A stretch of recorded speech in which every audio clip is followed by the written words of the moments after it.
Muy buenas noches, mis amados hermanos, que el Señor les bendiga. Un privilegio el poder dirigirme a ustedes por este medio para compartir otra enseñanza de la palabra de Dios que edifique, que consuele y que exhorte nuestras vidas. Espero que hayan tenido un lindo viernes, el anticipo del fin de semana, y que el fin de semana que está por comenzar también sea un fin de semana de bendición. Antes de comenzar nuestra enseñanza el día de hoy, vamos a orar. Amante Dios y Padre Celestial, te damos gracias, Señor, en el nombre de Jesús, por el privilegio que nos das de poder compartir tu palabra en esta noche, Señor. Y te pedimos, mi Dios, que tu unción esté sobre cada uno de nosotros, Señor, para guiarnos a toda verdad. Que tu unción rompa todo yugo, todo pensamiento contrario a tu palabra, Señor, y que nos libere para llevar todo pensamiento cautivo a la obediencia a ti, Señor. También te pedimos que abras los ojos de nuestro entendimiento, que abras nuestros oídos, pero por sobre todo que prepares nuestro corazón para que sea una tierra fértil en la cual tu palabra sea establecida y produzca fruto y fruto en abundancia para la gloria de tu nombre. Señor, en esta hora, desde ya te damos a ti toda la gloria, toda la honra, toda la alabanza por lo que vaya a ser hecho en esta noche, Señor, dándote gracias por la transformación de nuestros corazones que tú obrarás, Señor, en el nombre poderoso de Cristo Jesús. Amén y amén. Muy bien, mis amados hermanos, buenas noches. El tema que vamos a tocar el día de hoy es la supremacía de Dios. Este es un tema extremadamente importante porque junto con con el conocimiento de todos los demás atributos del Señor. ¿Por qué razón?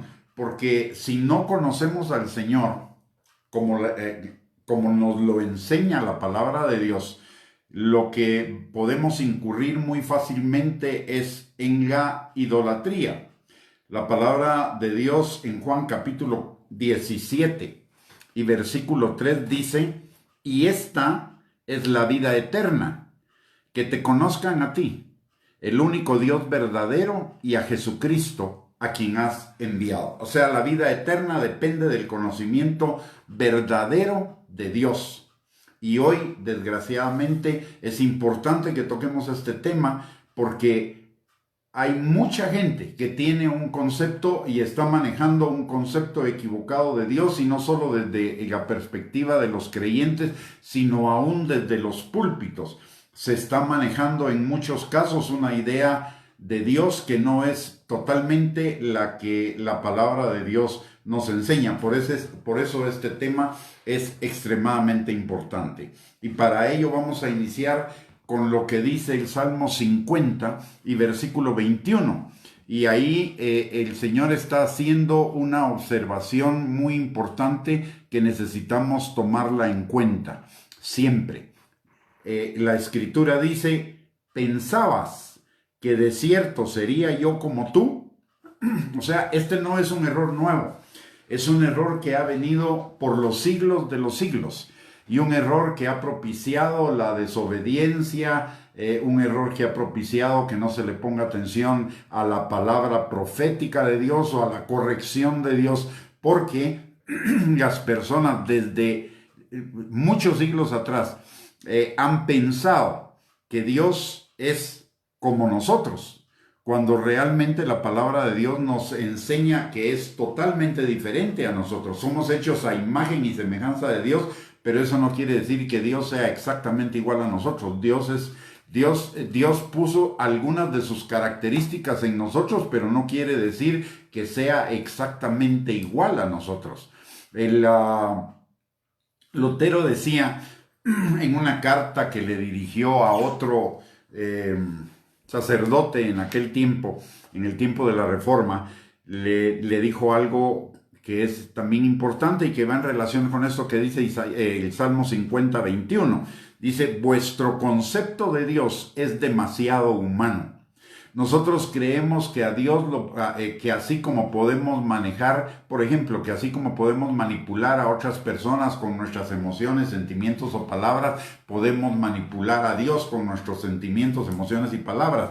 Y eso no es así. Eso lo que nos está diciendo es que tenemos un concepto demasiado humano del Señor.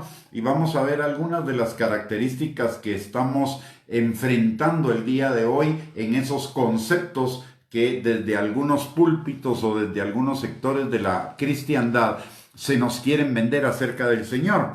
En primer lugar, imaginan que al Altísimo lo mueven no los principios, sino los sentimientos. O sea, le dan un extremado peso al amor de Dios y nos olvidamos de la santidad de Dios, nos olvidamos de la inmutabilidad de Dios, nos olvidamos también de que Dios es un Dios de disciplina para los que ama.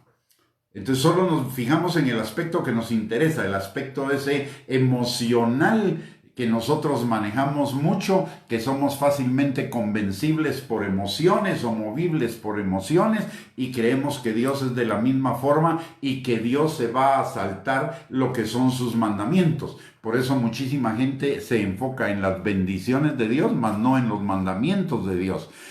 Quieren las bendiciones, pero no obedecen los mandamientos. Y hemos hablado de que Dios es como una persona que tiene dos manos. En su mano está la obediencia, los mandamientos, el arrepentimiento, el pecado, la santidad, y en la otra mano están sus bendiciones, su gracia, su favor, etc. Pero las dos manos trabajan juntas, como lo encontramos a lo largo de toda la palabra de Dios. No trabajan por separado, trabajan conjuntamente. De hecho, las bendiciones de Deuteronomio 28, que todavía la bendición de la ley está vigente porque lo que fue anulado en la cruz del Calvario fue la maldición de la ley, pero no la bendición. Y la bendición de la ley, ¿qué es lo que dice? Si obedeces estos mandamientos, vendrán sobre ti estas bendiciones y te alcanzarán.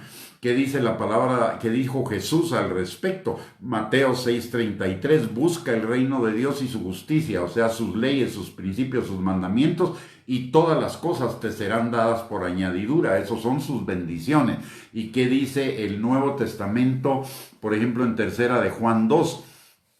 En tercera de Juan 2 dice: Hijo mío, yo deseo que tú seas prosperado en todas las cosas y tengas salud, así como prospera tu alma. La prosperidad del alma es un mandamiento para vivir en la plena prosperidad de Dios, que por cierto no se trata de lo que nosotros entendemos de prosperidad en nuestro lenguaje común, de que es económica, sino se trata de una situación de bienestar en todas las áreas de nuestra vida, espíritu, alma y cuerpo.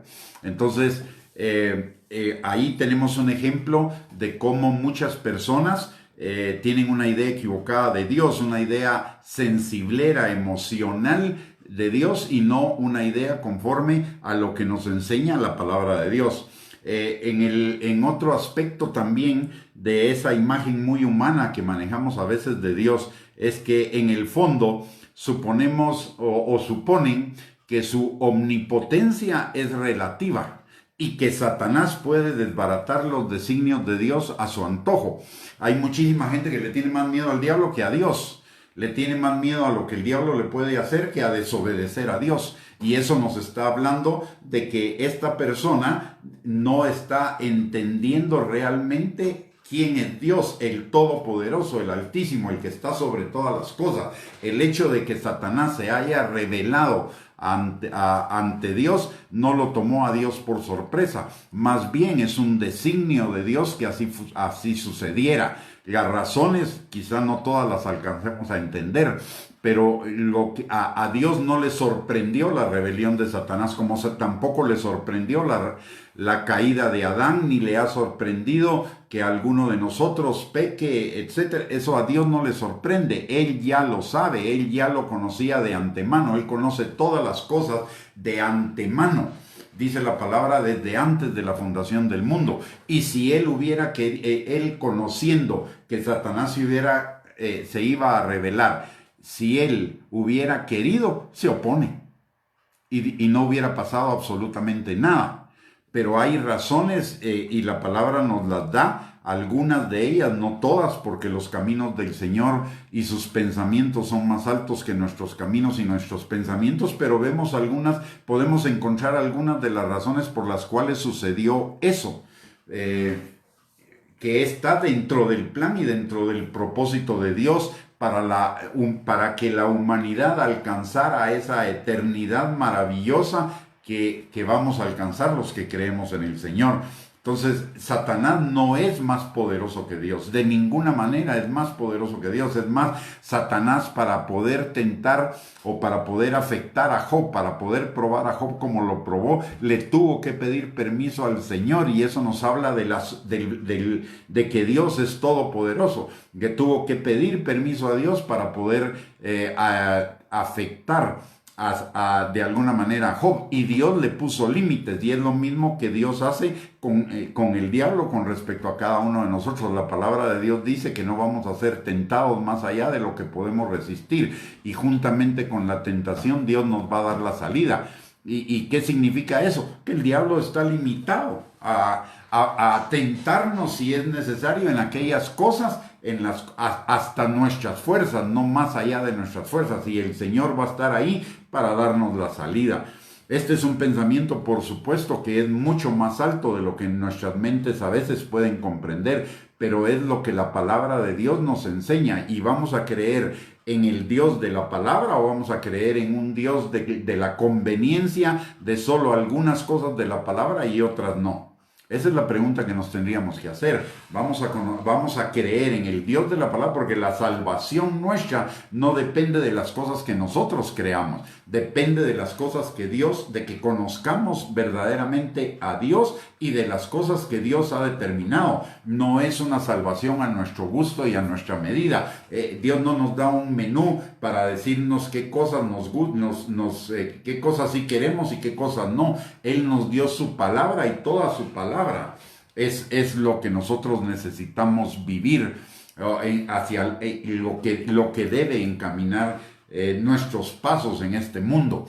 O sea, tenemos que tener eso claro. Dios no es hombre, y la Biblia lo dice en Números 23:19. Dios no es hombre para que mienta, ni hijo de hombre para que se arrepienta. Y algunos de ustedes me van a decir, es que en algunas partes dice que Dios se arrepintió.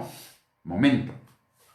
Si vemos profundamente en el idioma original, lo que esa palabra dice es que Dios se dolió en su corazón de lo que los hombres estaban haciendo. A pesar de que Él ya sabía que eso iba a suceder, Dios se duele porque Dios ama a los seres humanos. Entonces no es que se haya arrepentido como nos arrepentimos nosotros los hombres, ¿verdad? Ay, no, hice algo equivocado. No, Dios se duele. Esa palabra que se traduce arrepentimiento significa que Dios se dolió en su corazón de lo que el hombre estaba haciendo y de la desobediencia del hombre, aunque él ya la sabía, ya la conocía, pero Dios también ama, Dios también tiene sentimientos. Y entonces resulta que Dios se dolió en su corazón por esas cosas. Y en algunos, una cosa aquí importante, en esta imagen que a veces nosotros nos hacemos de Dios. Hay muchos que dicen, y perdónenme si me paso llevando a alguien, pero lo tengo que hacer. Hay muchos que dicen que la oración mueve la mano de Dios. Eso significa que Dios tendría que obedecer nuestros caprichos, nuestros deseos. E imagínense, si Dios tuviera que obedecer los caprichos y deseos de cada uno de los que oran, ¿en dónde estaría el mundo? Si ahora es un mundo caótico por el pecado, en ese momento sería un mundo muchísimo más caótico. Entonces, ¿qué es lo que la palabra de Dios dice? Lo que la palabra de Dios dice es que si oramos conforme a su voluntad, conforme a su designio, la mano de Dios no se mueve por mi oración. Más bien, pueden pasar una de dos cosas.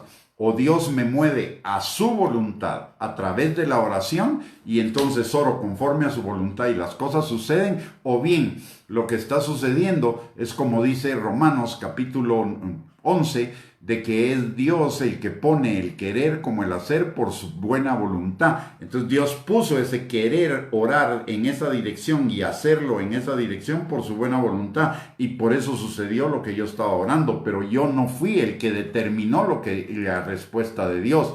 Lo que determinó la respuesta de Dios fue su propósito, su plan desde antes de la fundación del mundo. Pero algunos que no entienden lo que es la supremacía de Dios, la soberanía de Dios, el todo poder de Dios, la omnisciencia de Dios, entonces creen que ellos son los que mueven la mano de Dios, y entonces algunos comienzan a decir, es que porque yo oré fulano de tal sanó, o porque yo oré sucedió tal milagro, o porque yo oré fue liberado fulano tal. No, nada que ver. Es Dios moviéndonos a su voluntad a través de la oración.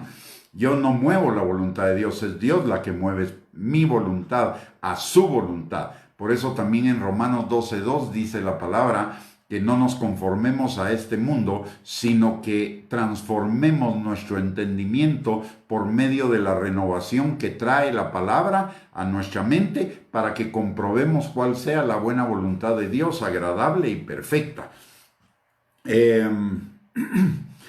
La otra cosa que suponen quienes tienen un pensamiento o quienes han hecho un ídolo a su imagen, a su idea, o un Dios a su imagen o a su idea, que va al final es idolatría, como lo vamos a ver.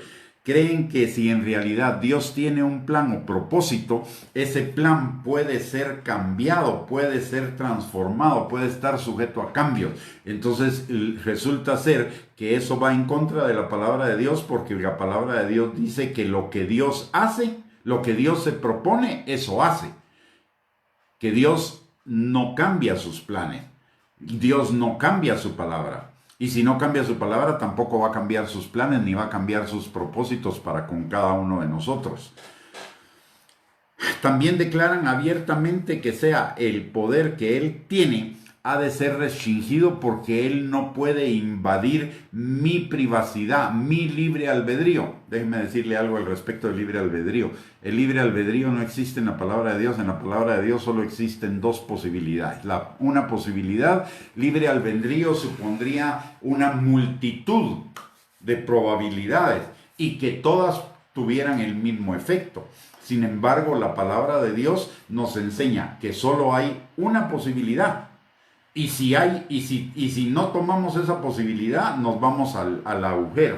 La palabra de Dios dice en Deuteronomio capítulo 30, versículo 19 al 20, que hoy he puesto a los cielos y a la tierra por testigos delante de ti, que he puesto la bendición y la maldición, la vida y la muerte. Escoge pues tú la vida. No me está diciendo que tengo libertad de escoger cualquiera de las dos, me está diciendo qué es lo que debo escoger.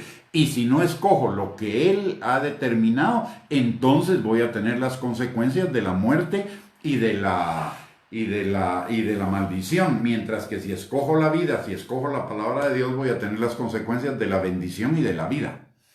Ahí no hay libre albedrío. Ahí lo que Dios está haciendo es decirme, tenés una sola opción, pero si no tomas esa opción, te vas al hoyo, te vas al agujero, no te va a ir bien. Es como en todo en la palabra de Dios. Dios le decía al pueblo de Israel, ustedes están mal, o se corrigen o hay un juicio. ¿Y qué pasaba? El pueblo de Israel no obedecía y venía el juicio. Si hubieran obedecido, no hubiera venido el juicio. El juicio fue una consecuencia de sus decisiones, de lo que Dios había dicho desde el principio. Aquí está la vida, aquí está la muerte. Escoge la vida, porque si no te va a tocar la muerte. No hay. La palabra de Dios también dice, y Jesús lo refrenda en Juan capítulo 14, versículo 6, yo soy el camino, nadie llega al Padre sino a través de mí. No hay más camino, solo hay uno. Solo hay uno. Que la gente decida otras cosas, está incluso escogiendo el camino que Dios determinó que lo iba a llevar al hoyo. O sea, los caminos están predeterminados desde antes de. El libre albedrío es una creación egocéntrica del ser humano para hacerse la ilusión de que él es el que tiene el control de su vida y no lo tiene Dios. Dios ya sabía Cuando uno escoge negativamente, no escoge la vida, Dios ya lo sabía, si Él ya nos conoce desde antes de la fundación del mundo.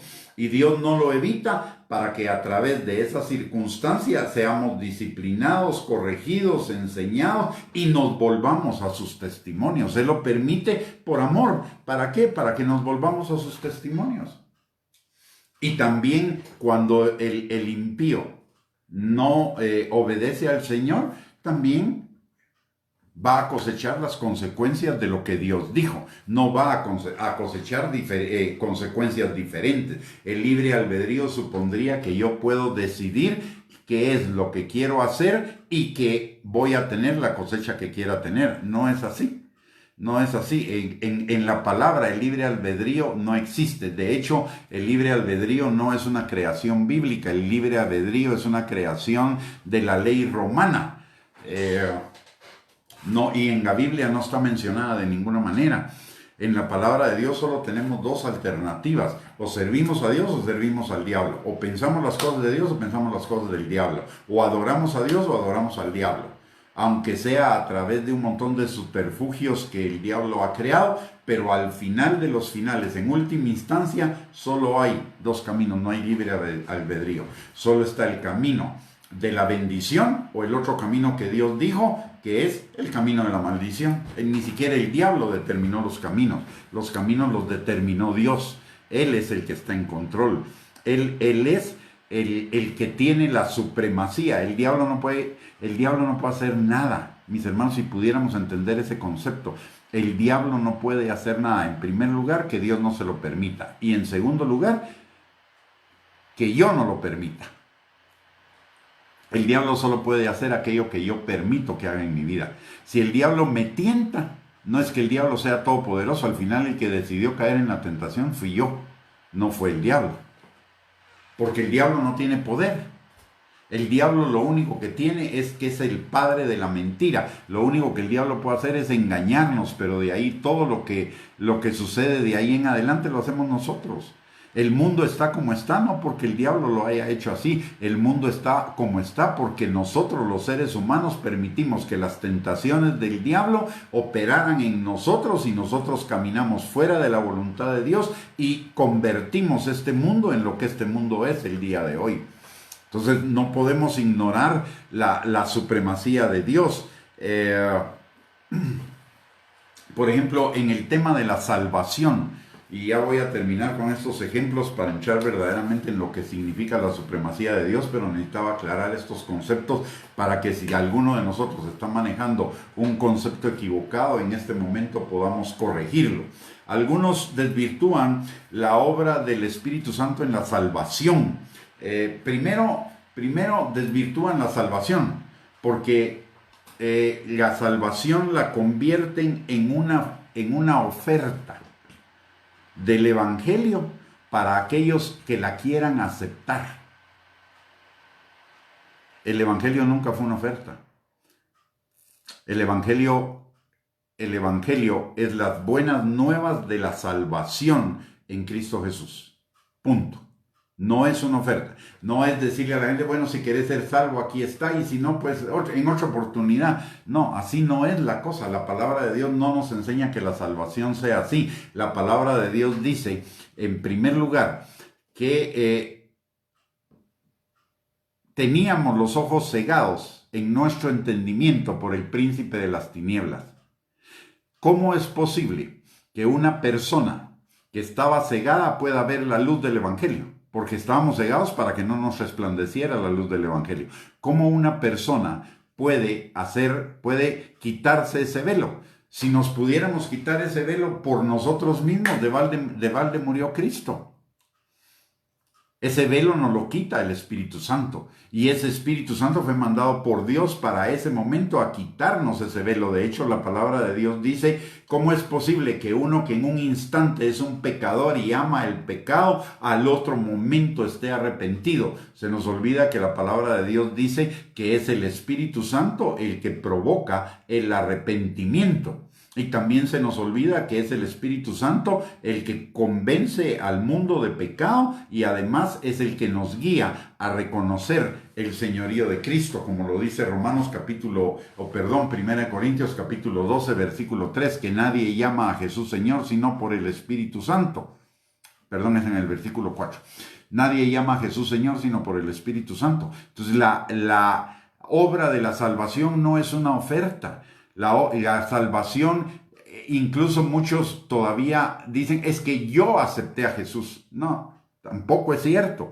Eso sitúa el evangelio en el egocentrismo. Es Jesús el que me aceptó a mí. Es Jesús el que me mandó a llamar por el Espíritu Santo y el Espíritu Santo provocó en mi corazón la fe necesaria para acogerme a su gracia y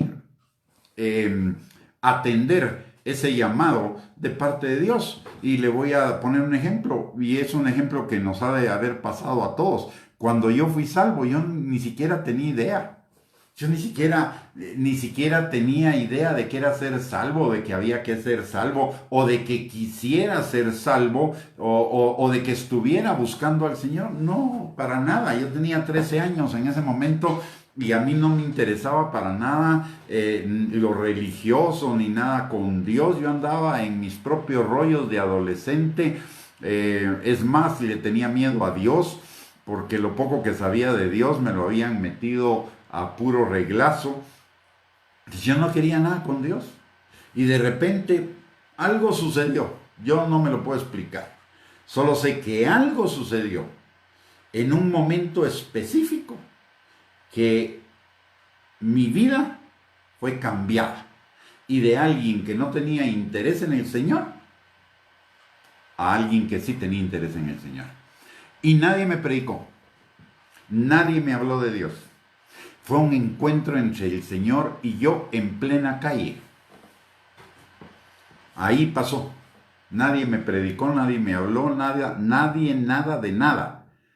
Fue la soberanía de Dios, fue la supremacía de Dios, fue la omnipotencia de Dios, fue la omnisciencia de Dios que había determinado que en ese momento de mi vida, porque Él me conocía desde antes de la fundación del mundo, yo fuera salvo. Y nada se puede oponer a los propósitos de Dios. Por eso la palabra en el Salmo 138:8 dice, yo cumpliré mi propósito en ti. Es la supremacía de Dios, nada se puede oponer. La palabra de Dios dice en el Salmo 139 que desde que estábamos en el vientre de nuestra madre, Él nos diseñó conforme al conocimiento que Él tenía de nosotros desde antes de la fundación del mundo. Y realmente ese conocimiento que Dios tenía de nosotros desde antes de la fundación del mundo fue su diseño para cada uno de nosotros. Él conocía el diseño que estaba haciendo y que iba a hacer de cada uno de nosotros. Él planeó desde antes de la fundación del mundo nuestro diseño, lo concretó en el vientre de nuestra madre, hizo todas las cosas que tenían que ser hechas para que su propósito se cumpliera y Él va a cumplir su propósito en cada uno de nosotros. Lo querramos aceptar o no. Si usted quiere mantener la posición egocéntrica de que usted puede tener el control de su vida y no es Dios quien tiene el control de su vida, está en la libertad de hacerlo. Pero mi responsabilidad es advertirle que la palabra de Dios no dice eso. El que está en el pleno y absoluto control de su vida es Él. Y lo va a estar siempre. Aún ese egocentrismo o esa soberbia que pudiéramos manifestar en el hecho de pensar que yo puedo controlar mi vida, aún eso ya lo conoce el Señor y está dentro de su plan para cumplir su propósito. Así que, mis amados, lo querramos o no lo querramos, la palabra de Dios lo dice. Y hay algo que usted y yo me recuerdo en mis tiempos lo repetíamos en la iglesia a la que asistía. Y yo creo que es una buena práctica, una buena costumbre, aunque uno lo puede hacer simplemente por repetición o por costumbre en lugar de hacerlo por convicción, pero nosotros en todos los servicios repetíamos algo. Yo soy lo que mi Biblia dice que soy. Yo tengo lo que mi Biblia dice que tengo. Yo puedo hacer lo que mi Biblia dice que puedo hacer. la palabra de Dios es la verdad y yo la creo. No es porque yo la crea que es la verdad, no. La palabra de Dios, la crea o no la crea, es la verdad. Y la única verdad que sirve para vivir una vida plena, una vida integral. Es la única verdad. Y esta verdad la crea yo o no la crea, se va a cumplir.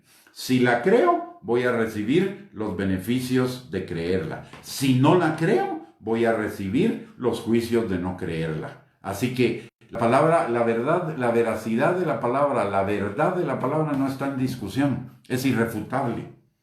Y la experiencia de vida de cada uno de nosotros los creyentes demuestra que la palabra es verdad porque la palabra se cumple en cada uno de nosotros. Si nosotros fuimos salvos, nacimos de nuevo, cumplimiento de la palabra. Si nosotros fuimos salvos, fue porque el Espíritu Santo quitó ese velo de nuestros ojos para que nos resplandeciera la luz del Evangelio. Se cumplió la palabra. Nosotros no estábamos pensando llamar a Jesús Señor y lo hicimos. Se cumplió el Evangelio porque fue el Espíritu Santo el que lo hizo. Y así podríamos ir de palabra en palabra. De hecho, la Biblia es 25% profética. Del 25%, o sea, la cuarta parte de la Biblia es profética. De la cuarta parte, el 20% ya se cumplió. Y lo que no se ha cumplido es porque corresponde de hoy en adelante. Y por lo tanto también se cumplirá. Si ya se cumplió el 80% de las profecías de la Biblia, se van a cumplir el 20% de la profecía de la Biblia. Así que deberíamos ponerle muchísima atención al hecho de que la palabra de Dios nos enseña que Cristo viene pronto y deberíamos creerlo y estarnos preparando para esa venida pronta de Cristo, no sea que nos sorprenda como a las vírgenes insensatas que no entraron a las bodas. Y si estamos dando esta enseñanza es precisamente por eso, para que nos estemos preparando y para que nos volvamos al Señor de todo corazón, aquellos que hemos estado manejando un concepto de Dios que no es el concepto que la Biblia nos enseña acerca de Dios. La otra, para concluir al respecto, una de las preguntas que usted y yo nos deberíamos hacer es, ¿estoy creyendo sin ningún lugar a dudas? No estoy hablando en este momento de obediencia, estoy hablando de creer. Estoy creyendo en este momento sin ningún lugar a dudas que lo que la palabra de Dios dice acerca de Dios.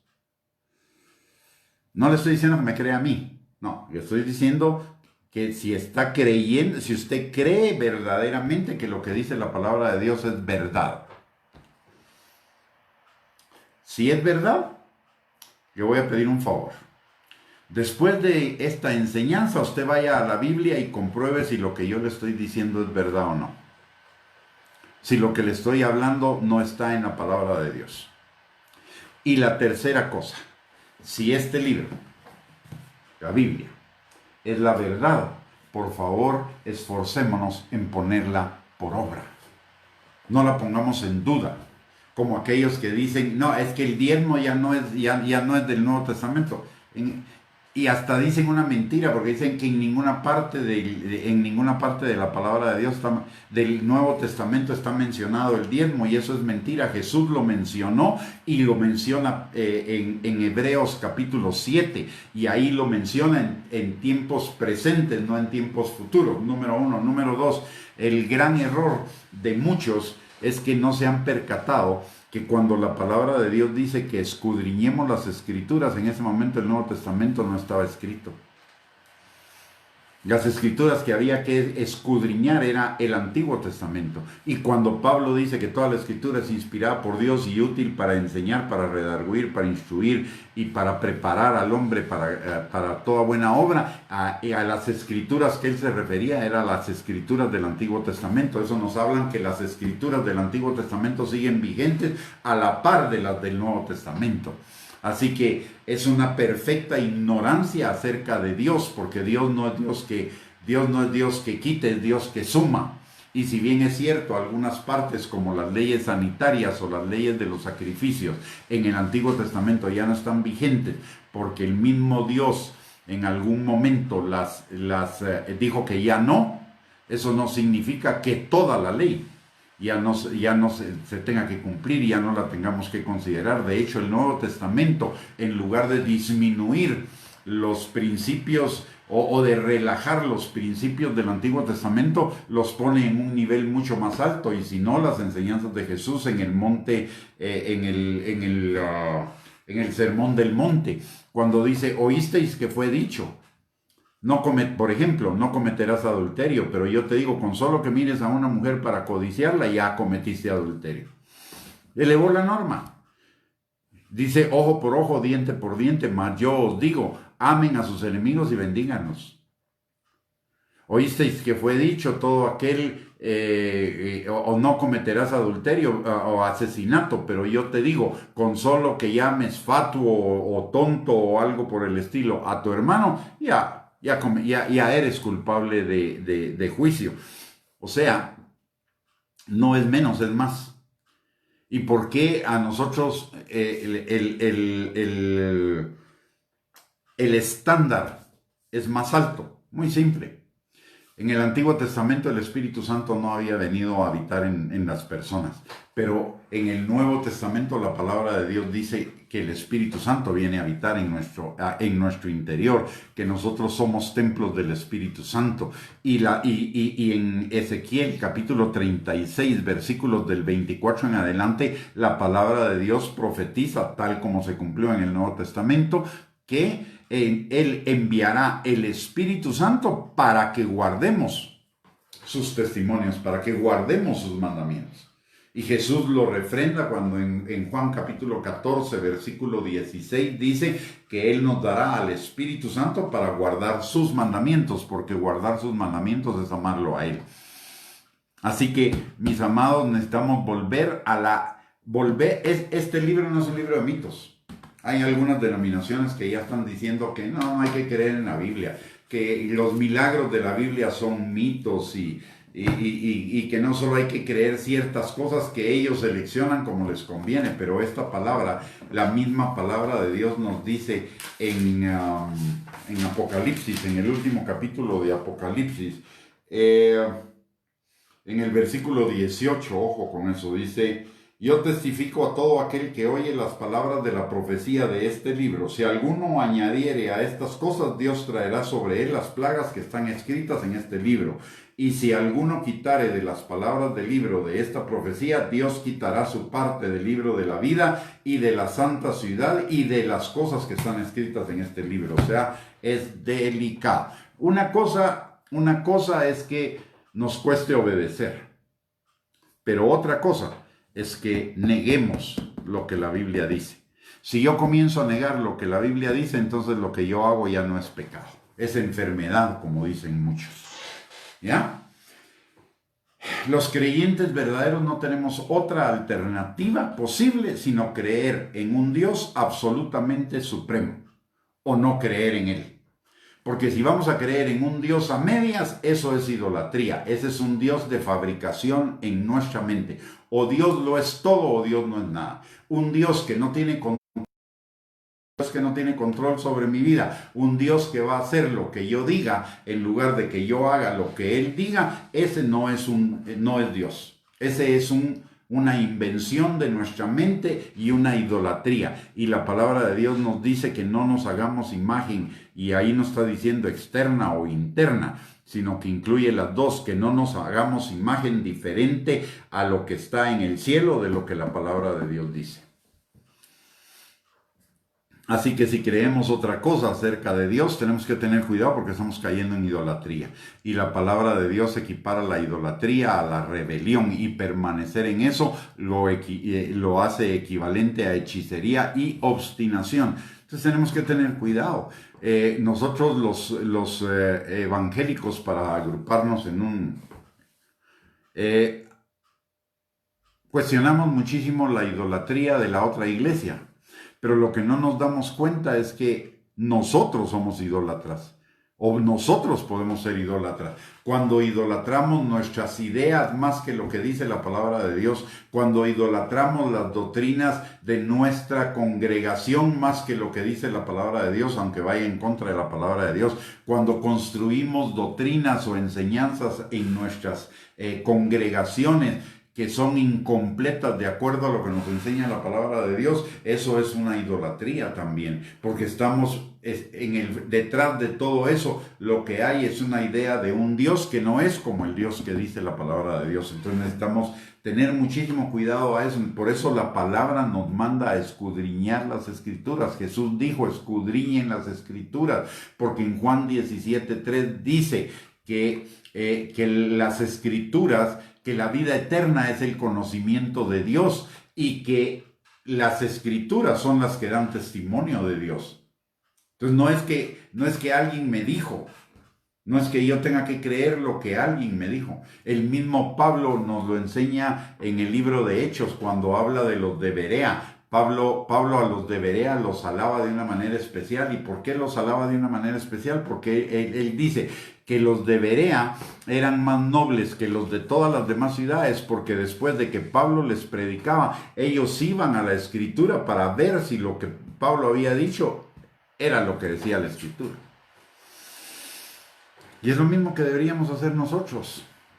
Nosotros deberíamos cuidar lo que oímos y deberíamos verificar lo que oímos. Yo, por eso le dije hace un rato, yo puedo estar equivocado, vaya a la palabra. Si la palabra lo dice, créame. Si la palabra no lo dice, no me lo crea. Pero cada uno de nosotros es responsable de conocer a Dios. Eso no es responsabilidad de los pastores, de los predicadores, de los profetas, de los apóstoles, de los maestros. No, la responsabilidad de creer en Dios, en el Dios de la Biblia, es una responsabilidad de cada uno de nosotros.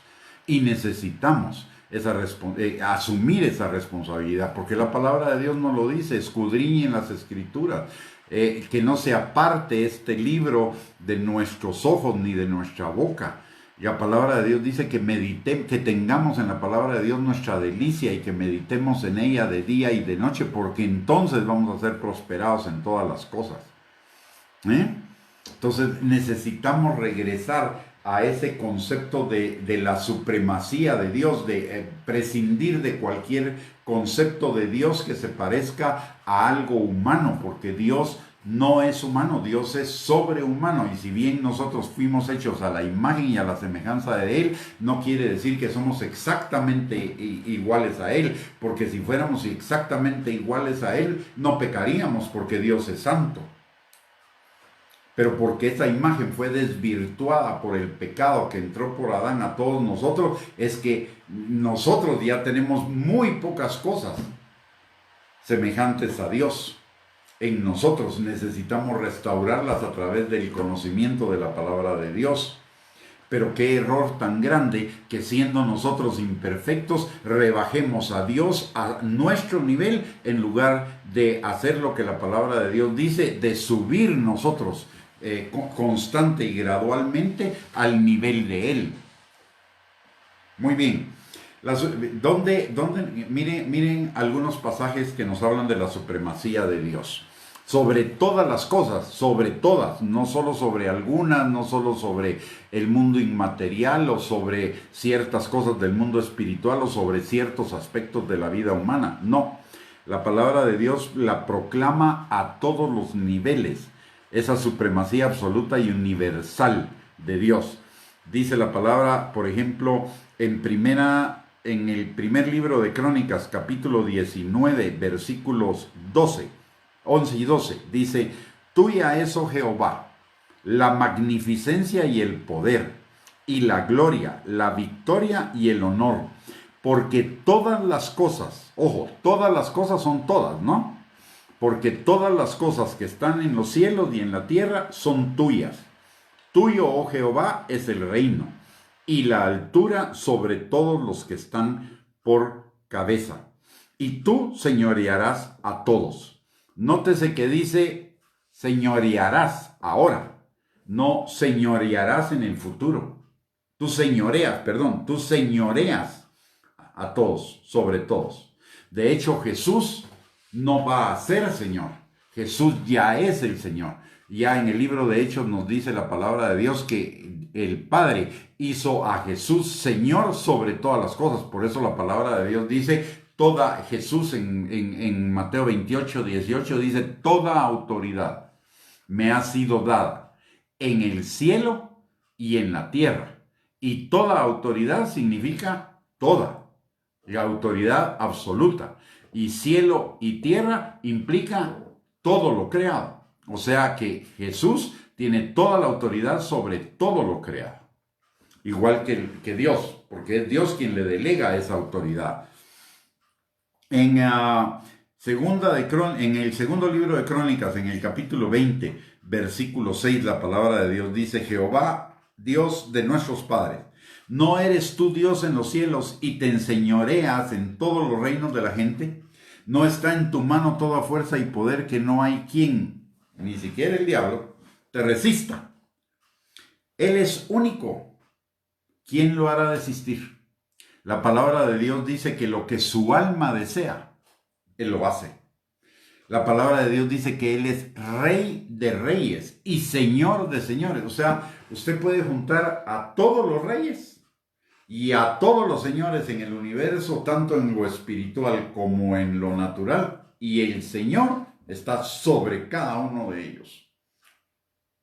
Y Él demostró ese poder en la cruz del Calvario, derrotando y exhibiendo públicamente a los principados y a las potestades y despojándolos de todo derecho y autoridad que tenían sobre cada uno de nosotros. ¿Y qué hará el Señor en el futuro cercano, en su segunda venida? Va a destruir a todos los impíos. ¿Y qué va a hacer al final de los tiempos después del milenio? Él hará cielo nuevo y tierra nueva.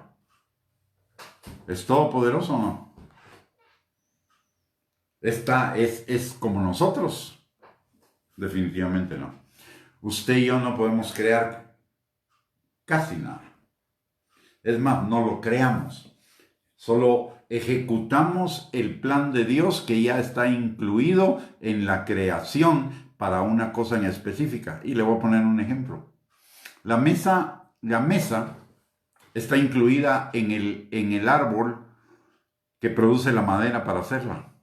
No es una invención del hombre. Dios hizo la madera, Dios hizo al hombre, puso la idea de la mesa en la cabeza del hombre y el hombre fue, cortó el árbol, hizo la madera y creó la mesa. Pero el único creador es el Señor. No hay otro creador en el universo. Y eso demuestra su poderío, eso demuestra su majestuosidad, eso demuestra su superioridad sobre cualquier cosa humana. En Proverbios 21:30 la palabra de Dios dice, no hay sabiduría, ni inteligencia, ni consejo contra Jehová. Salmo 115:3, nuestro Dios está en los cielos, todo lo que quiso ha hecho.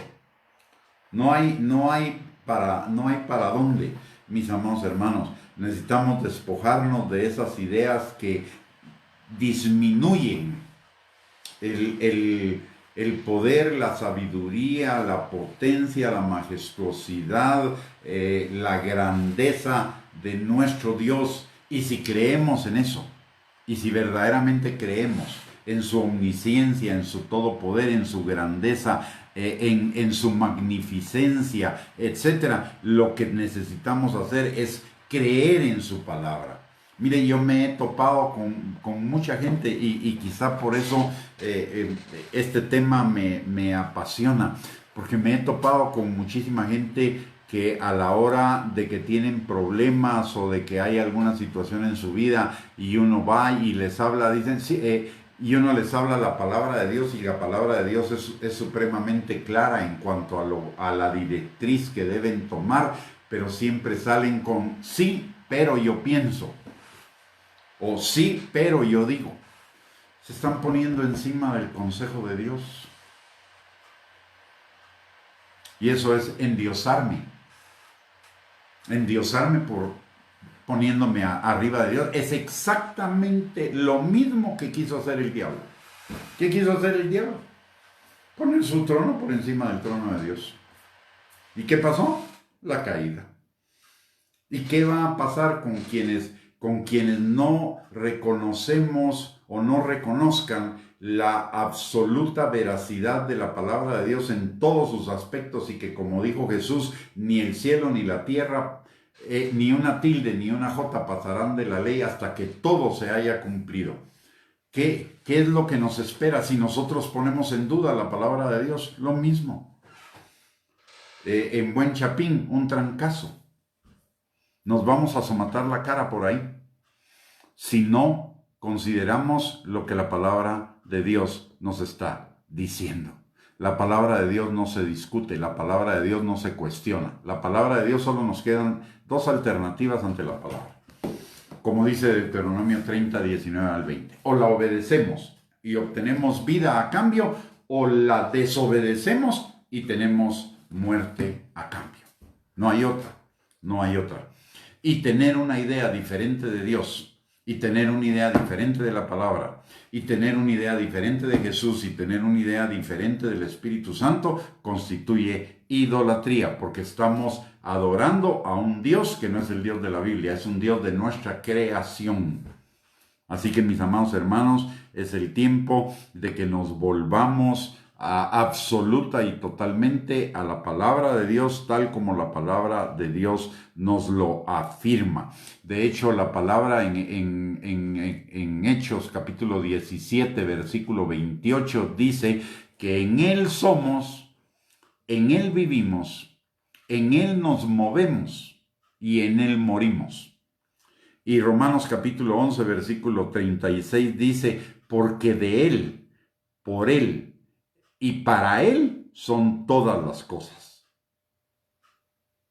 Usted y yo fuimos diseñados para ser de Él, para cumplir los propósitos de Él y por Él. Fuimos creados por Él, de Él y para cumplir sus propósitos.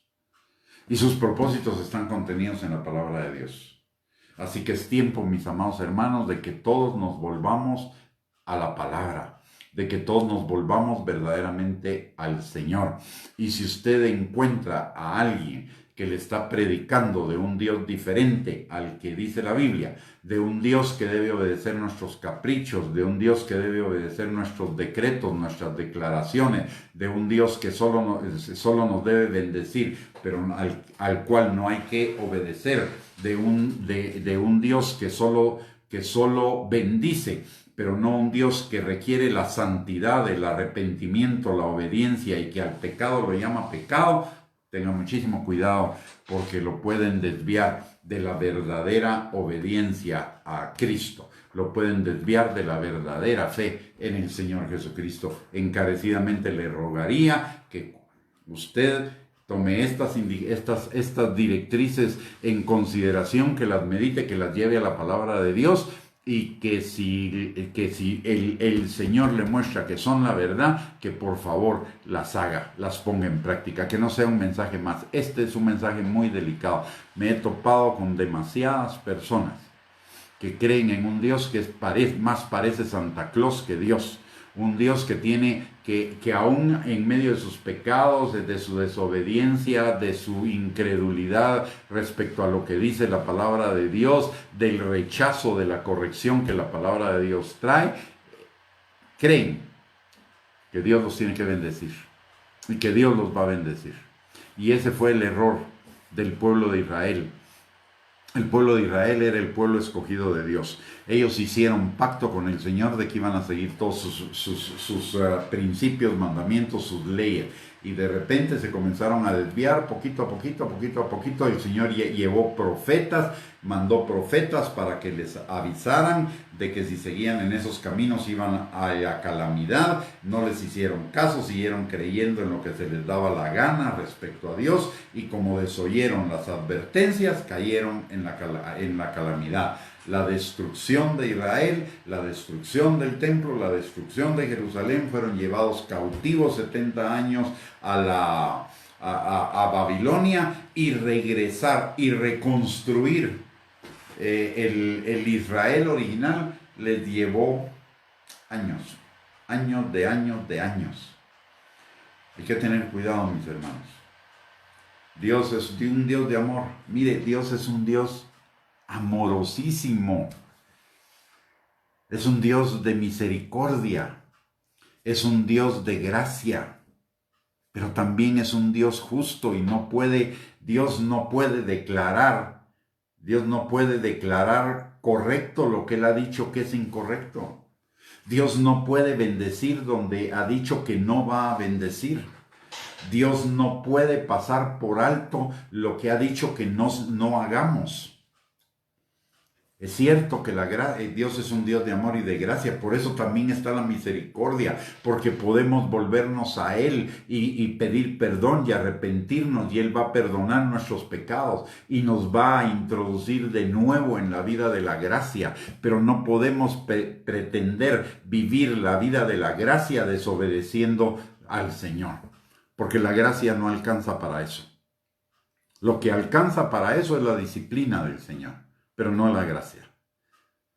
La gracia viene cuando estamos dentro del orden de Dios. De hecho, la gracia es la vida en libertad con responsabilidad.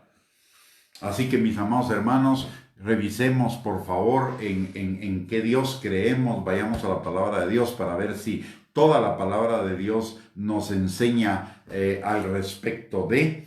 Y luego de eso, si necesitamos cambiar algo, cambiémoslo. La palabra de Dios dice que las armas de nuestra milicia no son carnales, sino poderosas en Dios para la destrucción de fortalezas, derribando toda altivez, todo argumento y toda fortaleza que se levanta en contra del conocimiento de Dios y llevando cautivo todo pensamiento a la obediencia a Cristo. Y Cristo es la palabra.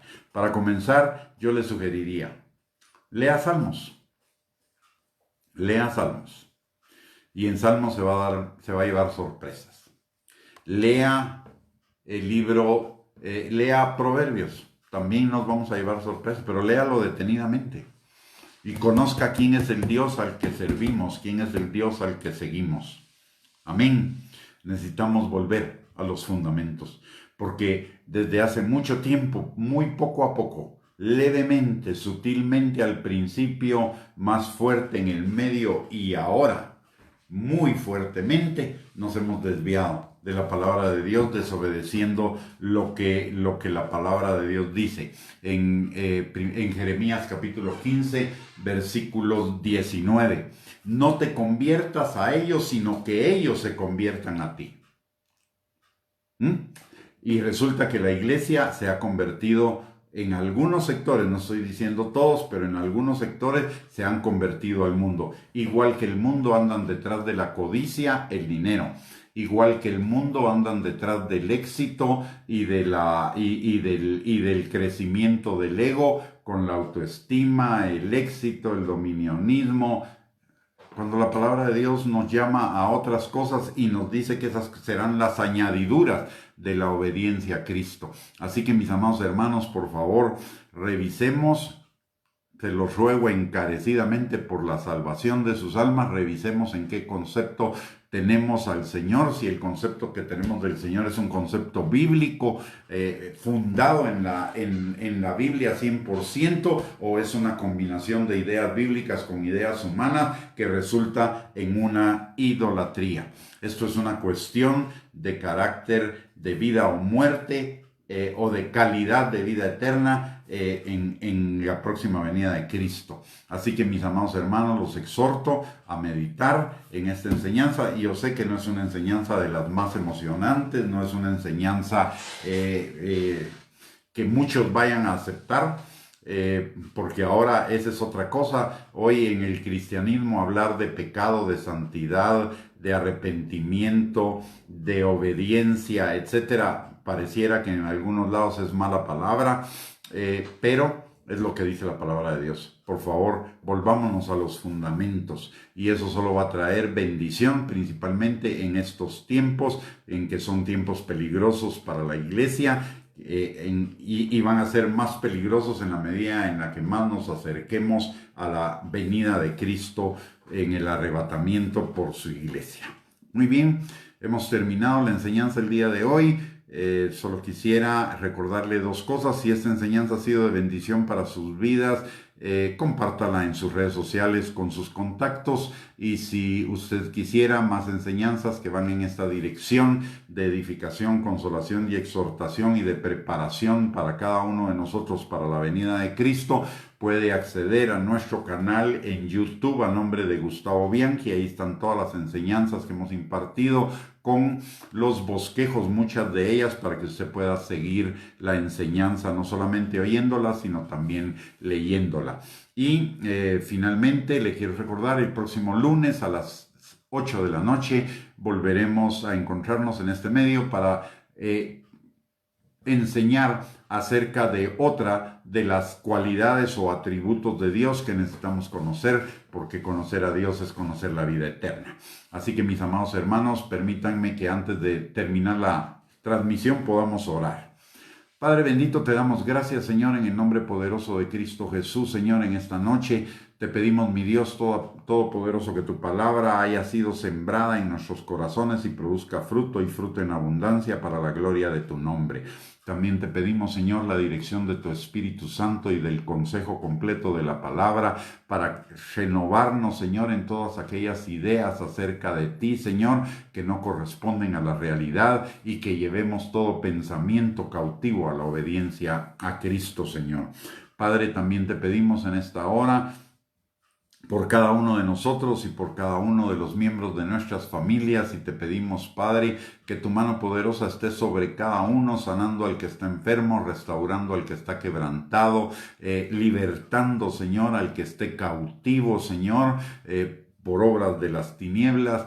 Que tú suplas cada necesidad conforme a tus riquezas en gloria en Cristo Jesús. Señor, levanta al que está caído, fortalece al que está debilitado, y, Señor, a todo aquel que esté pasando por tribulación, por ansiedad, depresión, estrés, angustia, decepción, desánimo, frustración, etcétera. Señor, que tu manto de alegría y tu óleo de gozo caiga sobre cada uno de ellos, Señor, cambiando su lamento en baile, su tristeza en alegría, Señor.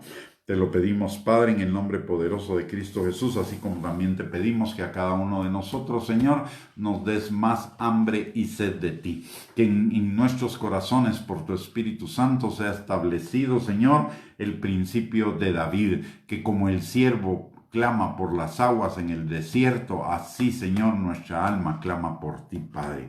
Señor, también te pedimos en esta hora, Señor, que tú nos des a cada uno de nosotros una linda noche, un descanso reparador, Padre. Que nuestro amanecer sea un amanecer lleno de bendiciones, y que el día de mañana, Señor, tú obres en nuestras vidas, bendiciendo, sanando, restaurando, Señor, liberando, y también, mi Dios todopoderoso, acercándonos más a ti. Te lo pedimos todo, Señor, en el nombre poderoso de Cristo Jesús, y desde ya te damos toda la honra, toda la gloria, toda la alabanza, Señor, en el nombre de Jesús. Amén y amén. Que el Señor les bendiga, mis amados hermanos, que tengan una linda noche, que tengan un lindo fin de semana, y nos encontramos por este medio el próximo lunes a las 8 de la noche, si Dios lo permite. Bendiciones y un abrazo para todos.